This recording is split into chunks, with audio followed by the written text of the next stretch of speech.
nga mo monitor ang inyong mga panimalay. IFM News, alas 12. Samtang nagpahiga og safety drills ang nagadaiyang law enforcement agency og first response teams kalabot sa senaryo sa pagpamomba kagahapong adlaw sa Alunan Avenue, Coronadal City. Nakasayran nga gisalmutan kinsa miyembro sa Philippine Army, mga Police City Disaster Risk Reduction Management, scene of the crime operatives kun SOCO ug Bureau of Fire Protection kun BFP. Alay ni gipasalamatan ni Police Lieutenant Colonel Amor Mio Sumeni ang labaw sa Coronadal City Police ang mga misalmot sa mga aktibidad. Sumala ka Sumeni tumong niini nga mapangandaman ng unsaman nga senaryo og ma-improve ang mga lapses sa posible nga mahitabo sa akto nga sitwasyon. IFM News, alas 12. Ato dawaton idol ang report ni Idol Arden Chi. Idol Arden. IFM News, alas 12. Yes, Idol Dave, kasablangan pa karon nga ginailas sa ato ang kapulisan sa Police Station 8, kung tinagakan Police Station, sa pagpunguna ni Police Captain Marlon Ramirez. So dili na lagaw police station Idol kini ang Arden.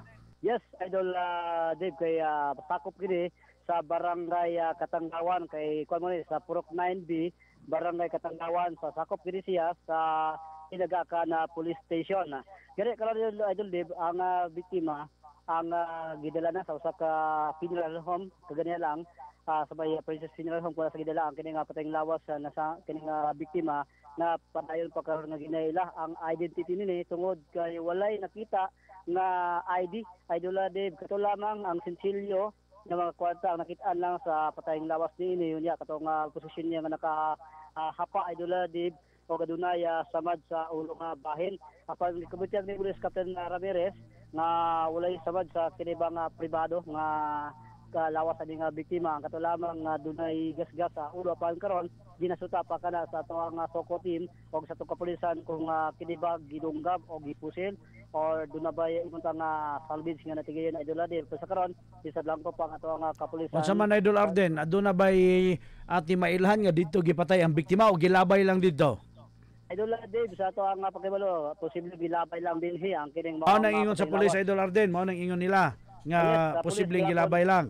Posibleng gilabay Idol Dave, mo gyapon ang ilang nga gikabutyag kay walay nakita nato dinhi nga mansa sa kini bang kun dinhi gihimo ang krimen. Kaya ang ato lang nakitaan gilabay lang dinhi Idol Dave og motoy ato nga nakitaan nga nakamidyas lamang kini. Unya adunay tato sa kining right leg Idol Dave, siya nga paa nga kinibang H1 ang nakabutang sa kining tato nga legs niya, and then walay nakabutang pangalan sa kining iya nga patay nga lawas. Dili karon si Chairman Lance, pangalan nato sa no, ang chairman sa Purok 9B, kung unsa ba iyang pagkaibalo kalabutan sa kining mga insidente kung nakailabak kini siya sa mga biktima. Sir, mayong buntag live sa karon sa IFM News Jensen, kabalot si Idol Dave Silagan sa IFM. Sir, mayong buntag.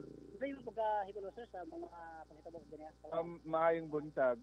Usually kasi area nito madilim, but hindi pa na-identify yun yung personality na o yung pagkakakilanlan sa tao. So hindi yan usually taga rito sa amin. So baka dinam site lang yan dito. And kasi nga madilim dito sa lugar na to, although yung makikita nyo na yung poste, malayo talaga, pero it's not enough lalo pag naglalakad kasi bihira tong daanan lalo na paggabi. So siguro ito yung picking up site nila para itapon yung bangkay. Unless we further identify the body kung taga rito man talaga yan, still to be known. But wala masyado sa peaceful kasi sa area namin, walang ganyan eh. So, walang nagatampay dito na mga... Dito sa area sir, madilim, walang tumatambay dito. Pero itong lugar talaga dito kasi nilakad ko to minsan, brisk walking kami ng asawa ko. Madilim talaga siya, hindi enough yung light.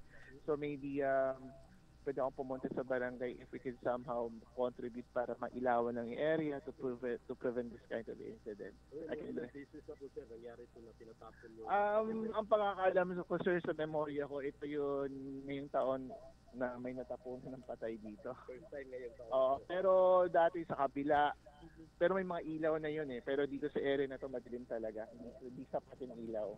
Idol Dave, basi doon na kay dugang nga ipungutana nga dukang sa Chairman Lance Idol Dave. Sige. Chairman Lance, mayong udto. Yes, maayong uto po.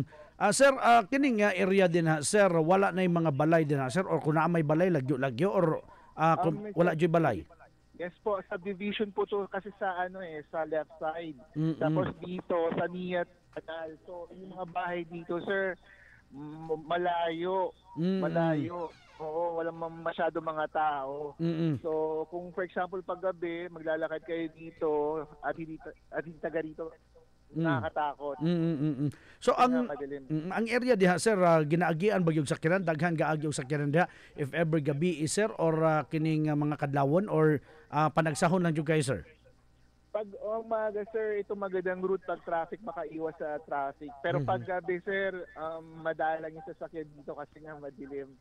Oo, hindi ito masyadong dinadaanan pag gabi. Pero naigalibot din ha, sir, nga mga tanod or mga pulis para silang visibility, sir, din ha nga area? That, sir, paminsan siguro nag-ano sila, pero I think na hindi madalas na maglibot sila dito sa area na to.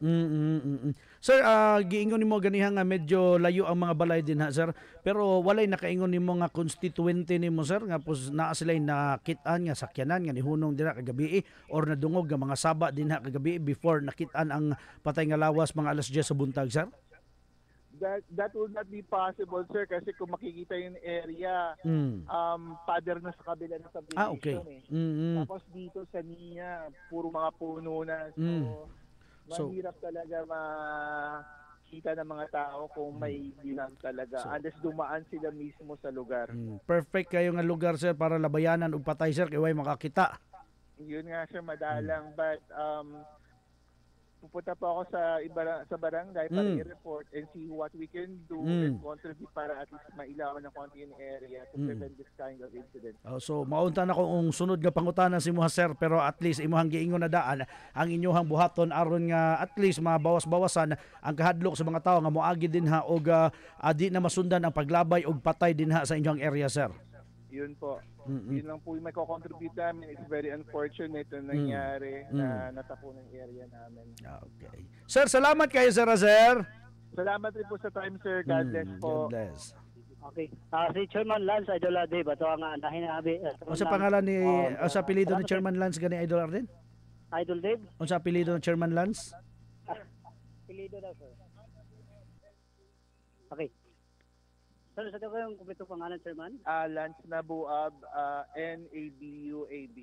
Purok 90 po. Lance Nabuab. Sige. Thank you kayo, Idol Chairman Dave, Lance. Chairman Lance, okay. Sa karon Idol Dave, patay na ang gihimong investigation sa itong kapulisan sa Tinigakan Police Station sa Timaylihan sa kini mo ang biktima. Sa duwang mga detalye ito pa nga balikan Idol Dave para nga mailahan na usab kung usabay pangalan motibo sa pagpatay sa kining sangpit nga biktima. Paningkamutin na lang nyo, Idol Arden, nga mahinabi ninyo si Police Captain Marlon Ramirez aron usab Idol Arden nga doon na tay kinibang pamahayag niya kung unsa na ang dagan sa ilahang investigasyon, Idol Arden. Yes, Idol Dave. Wala bang balita na nagkagikan sa patrol para sa matik sa balita, matik sa musika o drama, matik sa public service, Arden Gia, kauban ng IFB team, ang tinog ni number 1. Para sa pinakalitis, KBP, Qatar, Major Survey, 91.9 IFB News, Jensen. IFM News, alas 12. Salamat, Idol Arden Kia, sa imuhang report alas 12:25 na nga itong oras, Idol. Adto kita sa to balitang IFM News. IFM News. IFM News. Regional.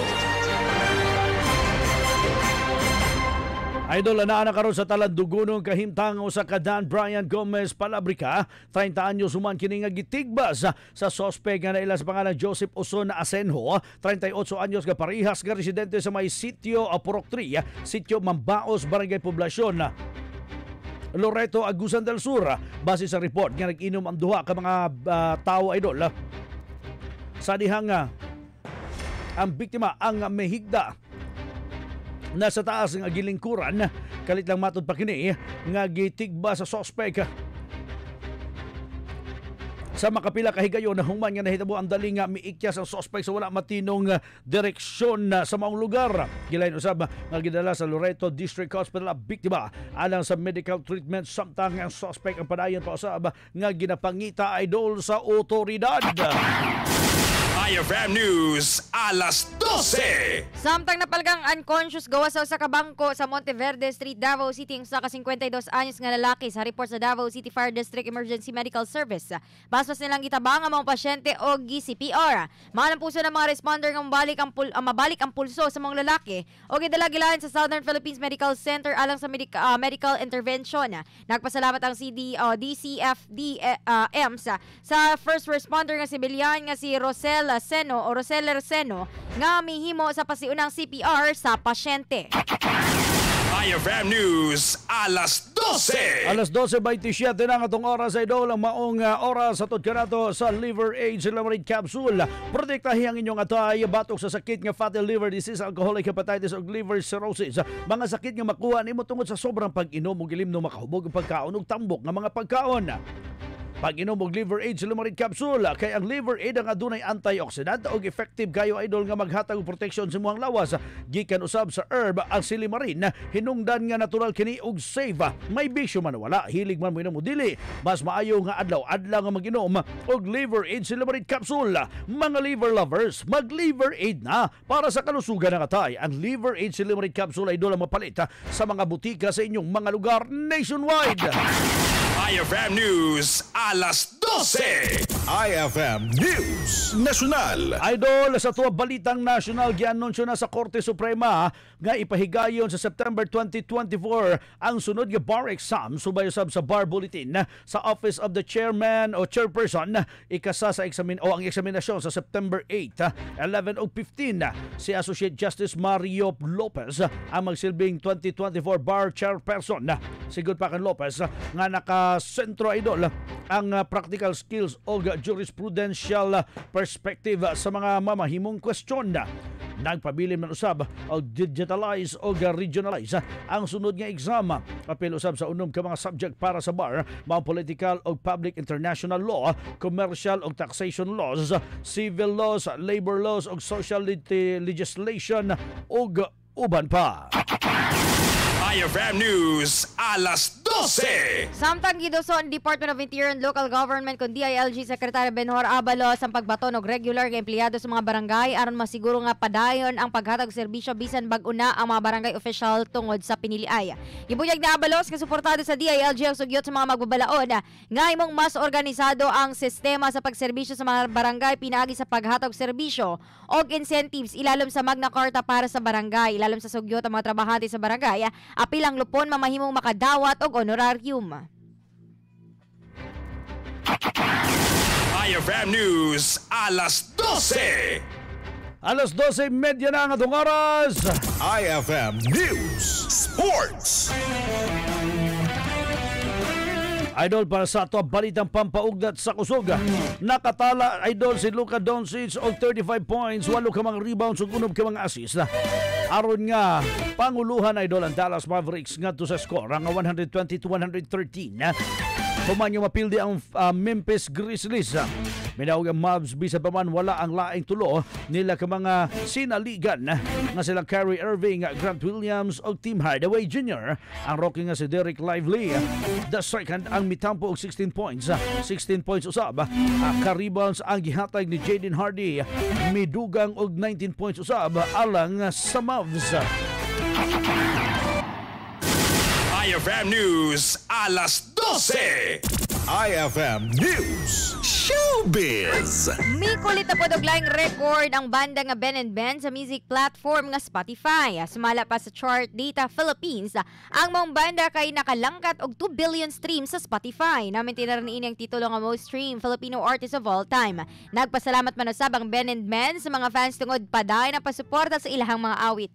Ipaambit nila sa ubang performers ang maong kalambuan. Excited usab sila sa pagpagawas og bagong kanta nga mutatak sa mga mahiligon sa musika. IFM News, alas 12. Alas 12:30 na ang atong oras, idol. Mao ka na naglangkob sa tuang mga balita karong udtuha.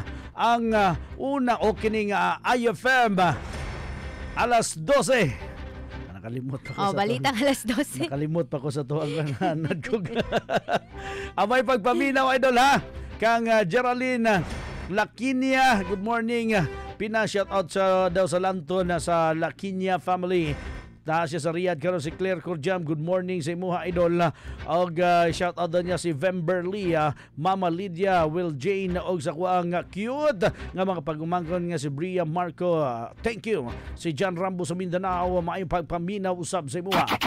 Idol, sa nga lamas ni Bok Persa sa IFM Jensan, kini ang inyong mga tigbalita. Ako si Idol Dave Silagan. O kiniusab si Idol Tintin Gamay. Ala sa tinuod nga numero 1 kini base sa latest Kantar Media Survey 91.9 IFM News Jensan. O sa pay answer, Matik!